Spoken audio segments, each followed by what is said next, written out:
Welcome back, everybody. I trust that you've all went and read the course policies and the course schedule very carefully, and you've emailed me any questions you have about any issues that arose, right? Very important that you do so if you haven't. If you have, thank you, and we can now proceed to the second topic of today, which is what poetry is. Unfortunately, I'm here to tell you that we really don't know what poetry is. That's not necessarily a bad thing, because it's one of the privileges of poetry that readers and writers get to sort of decide for themselves what poetry does. For some reason, more so maybe than the other arts, it's harder to pin down exactly what it is, and for that reason, there's so many different varieties of definitions. One of our goals for the next 4 weeks is going to be to come up with definitions of our own, definitions for what poetry does very specifically for ourselves, and I imagine that for each and every one of you, your own definitions will be a little different, which is a great thing. We might say that for readers prior to the 20th century, readers of the 19th century, of the 17th century, the 16th century, 18th century, etc., any readers before around 1910, it was very easy to tell what a poem was. Okay, poems for these readers rhymed, typically. Not all the time, but typically, right? The vast majority of these poems rhymed. The vast majority of these poems were written in a discernible meter, right? A discernible rhythm, okay? Think of Shakespeare's iambic pentameter, right? Shall I compare thee to a summer's day, right? All of these poems were left justified, right? All the lines, it was written in lines, and all these lines were pushed up against the left-hand margin, right? Okay. This is what a poem was, right? And in addition to these sort of formal characteristics, poems were about a very circumscribed set of subjects. Okay, poems were about nature, right? They were about love. They were about war and the feats of great heroes. Okay, but it was very rare that you would come across a poem that was about much else. Right? Sometimes you had satires, poems that were kind of making fun of society, right, or poking fun at society. But there was a limited amount of subject matter. Okay.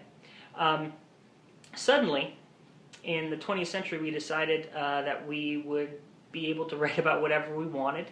Okay, so now instead of just poems about birds and the sky, we have poems about Cadillacs and poems about mucus and poems about any number of things, right? There's nothing that's off limits, right?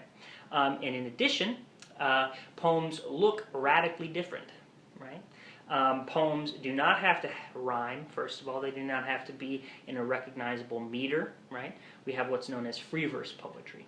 Poems don't even have to be written in lines anymore, right? We have something called prose poetry, which kind of blurs the line between fiction and poetry, okay? So as a result of all this variety, all this great variety we have, especially now in the 21st century, it's hard to pin down exactly what a poem is anymore. This has not stopped poets from trying.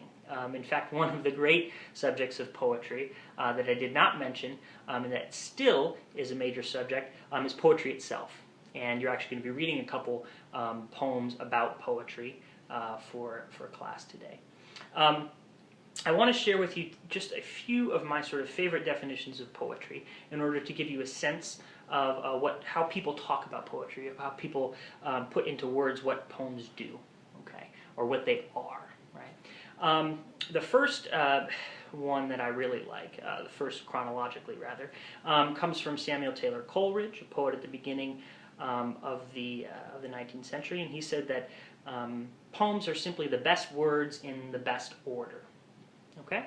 The best words in the best order. And to a certain extent that makes sense, although now we might say, well, I mean, isn't fiction also the best words in the best order? Isn't an article from the New York Times also best words, best order? So that can become a little problematic. It's a very general definition. His friend, William Wordsworth, came up with another definition. He says that poetry is the spontaneous overflow of emotion recollected in tranquility.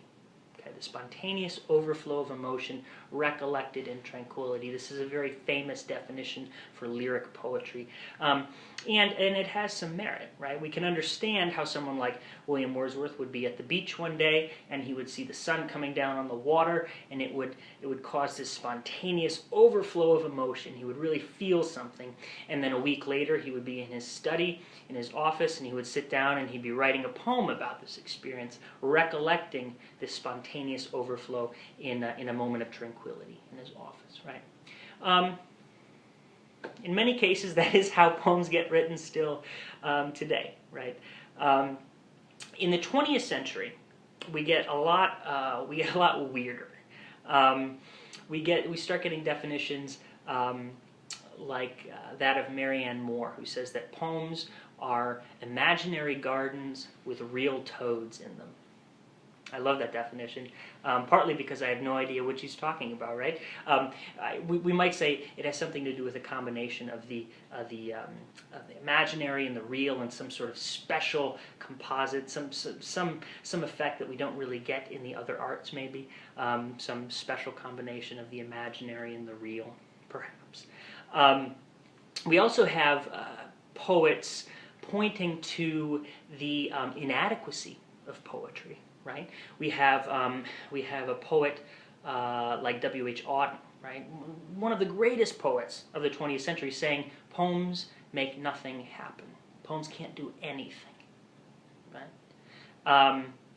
William Carlos Williams, another fantastic poet, major American poet, said that it is difficult to get the news from poems. That is, it is very hard if you're a person who's interested in the news, if you're a person who reads the New York Times every morning, wants to know what's going on. It's difficult to learn these things from poems, but men die every day for lack of what is found there. It is difficult to get the news from poems, but men die every day for lack of what is found there. Okay.